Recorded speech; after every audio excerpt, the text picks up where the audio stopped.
고기를 먹지 못하는 나의 몸에게 김경은. 총체적 난국. 원인은 잘 모르겠습니다. 일단 염증 수치만 내려가면 퇴원하세요. 5년 전 교회에서 예배 반주를 하고 있는데 갑자기 엄청난 복통이 찾아왔다. 간신히 반주를 끝내고 아픈 배를 부여잡고 걷다가 그 자리에서 푹 쓰러져 응급차에 실려갔다. 몸 이곳저곳에 주사바늘이 들어가니 그렇게 고통스러웠던 복통이 점점 괜찮아졌다. 피검사, 소변검사 등 여러 검사를 한 후 원인을 알기 위해 다음날 의사 진료를 기다렸다. 하지만 의사도 원인을 몰랐다. 염증 수치만 내려가면 퇴원이라고 하는데 너무 불안했다. 언제 또 어떻게 쓰러질지 모르니까 말이다. 그런데 약간 의심 가는 게 있었다. 설마 며칠 후 생리를 하는 건 아니겠지? 역시 내 추측이 맞았다. 며칠 후 생리가 시작됐다. 당시에 생리 시작하기 일주일 전만 되면 편도염이 엄청 심해 일상생활을 제대로 할 수가 없는 상태였다. 그럼 산부인과로 가보세요. 내과에서 찾지 못한 해결책을 산부인과에서 찾는 게 가능할까? 산부인과에서 생리전 증후군이라는 병명을 들었고 경구 피임약을 처방받았다. 매일 빼먹지 말고 몇 달간 꾸준히 먹어야 한다는 말에 부모님은 너무 놀라셨고 먹지 않기를 바라셨다. 그뿐만 아니라 당시 한여름이었는데 거의 기어다닐 정도로 체력이 고갈되었다. 총체적 난국이었다. 이러지도 저러지도 못하고 몸은 몸대로 망가진 것 같았다. 그런 상황을 한 교회 전도사님이 한의원 한 곳을 추천해 주셨다. 당신은 무슨 체질인가요? 추천받은 한의원은 좀 독특했다. 흔히 아는 MBTI, 애니어그램 같이 사람을 8가지 체질로 분류하여 진료하는 8체질 한의원이었다. 우리 몸에는 심장, 췌장, 간장 등 10개의 장기가 있는데 사람마다 오장육부의 강약 배열이 다르게 되어 있어 서로 다른 8개의 구조로 나누어진다고 한다. 이렇게 장기의 강약 배열에 따라 생리와 병리에도 차이가 발생하므로 치료와 섭생에 있어서도 방법이 달라야만 한다는 것이 8체질 의학이다. 예전에 재밌게 보았던 사극 허준에서 사상체질이라고 태양인, 태음인, 소음인, 소양인 이렇게 4가지로 나누었던 것은 기억하는데 더 세분화하여 8가지로 나눈다는 게 신기했다.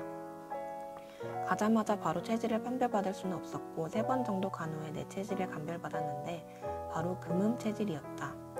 이 체질은 대장이 강하고 간이 약한 체질이라서 약한 간을 보강해주는 음식을 섭취해야 한다. 이 체질의 건강 제1조는 모든 육식을 끊는 것이고 제2조는 약을 쓰지 않는 것이며 제3조는 화내지 않는 것입니다.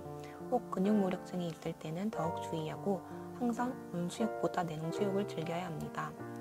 밀가루도 먹어서는 안 되고 설탕, 배, 사과 등등 먹지 말라는 게 너무 많았다. 내가 먹을 수 있는 건 해산물, 채소 정도였다. 내 사랑 치킨, 빵, 돼지와 결별이라니 충격 그 자체였다. 이걸 따를 것인가, 무시하고 다른 한의원을 찾아봐야 할 것인가, 인생 최대의 고민이었다. 생선은 되고 돼지는 안 되고 일단 지푸라기라도 잡는 심정으로 계속 다니기로 했다. 그동안 기숙사 식당밥을 애용했고 시험 공부하면서 간편식을 많이 먹어 몸이 망가지기도 했기 때문이다. 냉동 음식과 인스턴트, 카페인으로 절어있는 내 몸에 고해성사한다는 마음으로 가려서 먹어보기 시작했다. 장 보러 갈 때는 한의원에서 준 체질 음식표를 들고 갔다. 장바구니에는 채소와 해산물이 한가득했다. 어제는 고등어, 오늘은 삼치, 내일은 새우, 다음날은 고등어. 어제는 고사리, 오늘은 수초나물, 내일은 시금치, 다음날은 고사리. 생전 관심도 없던 풀떼기들과 해산물이 주식이 되었다. 귀찮은 일이 많이 생겼다. 이렇게 식단이 달라지니 일상도 달라졌다. 먼저 학교 급식을 해지했다. 급식 식단은 아이들이 좋아하는 고기와 튀김류, 밀가루 음식들이 많이 나온다. 대신 매일 아침에 밥과 해산물, 채소를 보온 도시락에 싸서 가지고 다니고 있다. 바쁜 아침에 밥과 반찬을 담는 것도 귀찮은 일이지만 더 귀찮은 것은 퇴근 후 매일 도시락을 씻어야 하는 일. 더더욱 귀찮은 것은 내일 가져가야 할 음식을 미리 만들어야 하는 일. 밀가루를 못 먹으니 쌀로 만든 디저트를 먹는다. 생일이면 차로 30분 거리에 있는 쌀 베이커리에 가서 쌀 케이크를 사오고 한번 가면 쌀로 만든 빵을 소부이 싸서 냉동실에 넣어 놓는다. 떡볶이는 쌀 떡볶이로, 피자는 쌀 피자로, 파스타는 쌀 파스타면으로, 시리얼은 쌀 후레이크로 먹는다. 또 간식으로는 주로 견과류나 과일을 먹는다. 결혼 전에는 어머니가 매일 고퀄리티의 반찬들로 도시락통을 채워주셨는데 결혼 후 지금은 한 번에 많이 만들어 놓고 계속 돌려 먹는 요령이 생겼다. 손이 많이 가는 나물 반찬은 마트에서 산다. 해산물은 손질된 채로 잘 나와서 냉동실에 쌓아놓고 먹고 싶을 때마다 에어프라이기에 구워 먹는다. 한 달에 한 번 정도 부모님 댁에 가면 이것저것 반찬을 만들어 주시는데 그러면 일주일 정도 반찬 걱정은 패스. 그러나 가장 어려운 건 다른 사람과 있을 때다. 고기와 밀가루가 대부분인 우리나라 외식업에서 이 음식을 안 먹고 같이 식사를 한다는 건 쉽지 않다. 소수자로서 다수 앞에 못 먹는다고 말하기가 어려워 조금 먹다 말거나 그냥 불편한 마음을 아는 채 먹기도 했다. 하지만 내 체질에 맞지 않는 음식을 먹으면 신기할 정도로 소화가 잘 안 되어 집에 와서 후회했다. 그래서 조금씩 용기를 내기 시작했다. 저 고기와 밀가루를 못 먹어요. 음식은 사랑을 싣고 오빠는 나랑 데이트할 때마다 오빠가 좋아하는 고기를 마음껏 못 먹어서 어떡해? 나는 평소에 맨날 먹는 게 고기야. 너랑 같이 먹는 게 중요하지. 현 남편이자 구남친인 그는 생선 냄새도 못 맡을 정도로 생선을 싫어한다.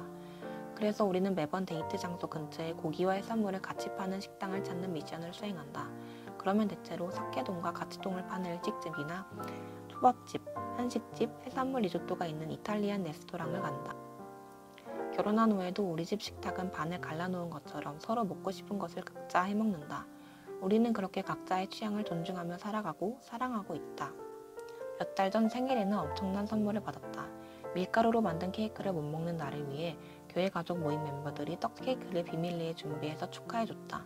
마치 환갑잔치를 하는 것 같아 웃기기도 했지만 이렇게 나를 위해 주변 떡집을 찾아보고 주문해서 무거운 케이크를 낑낑거리며 가져온 노고에 감동했다.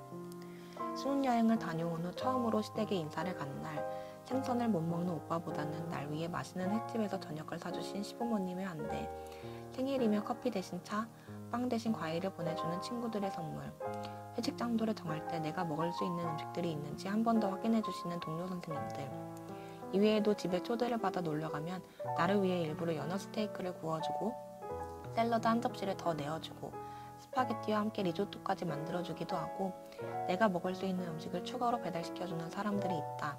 지난 교회 수련회에서는 따로 비건식을 준비해주기도 했다. 이렇게 내 주변에 나를 있는 그대로 존중해주는 이들이 있기에 나를 잃어버리지 않고 나를 지키며 그저 나로서 살아갈 힘을 얻는다. 사랑하는 나의 몸에게 체질식을 한 지 어느덧 5년이 지났다. 먹을 수 있는 것과 없는 것을 구별하는 게 한편으론 편하기도 하다. 선택과 집중을 할 수 있기 때문이다. 물론 여전히 귀찮은 것, 불편한 것도 많다. 그럼에도 체질식을 포기할 수 없는 이유는 이렇게 먹을 때가 먹지 않았을 때보다 훨씬 소화도 잘 되고 음식을 먹고 나면 기운이 나기 때문이다. 아주 어렸을 때부터 사시사철 비염과 각종 감기를 달고 살아서 늘 약을 주식처럼 먹으며 살아왔다.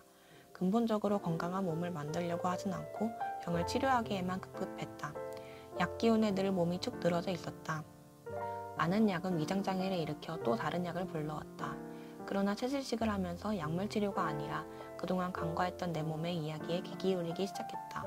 어떤 음식을 먹으면 소화가 잘 되고 안 되는지, 어떤 음식을 먹으면 힘이 나는지, 어느 정도의 맵기까지는 먹어도 괜찮은지 등 내 몸에 더 많은 관심을 갖게 되었다.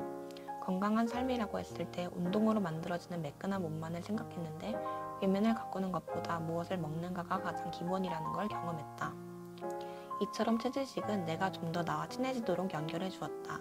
어떻게 하는 것이 내가 나를 사랑하는 것인지를 알려주었다. 이렇게 내 몸을 사랑하듯이 내 이웃 또한 사랑하기를 소망한다.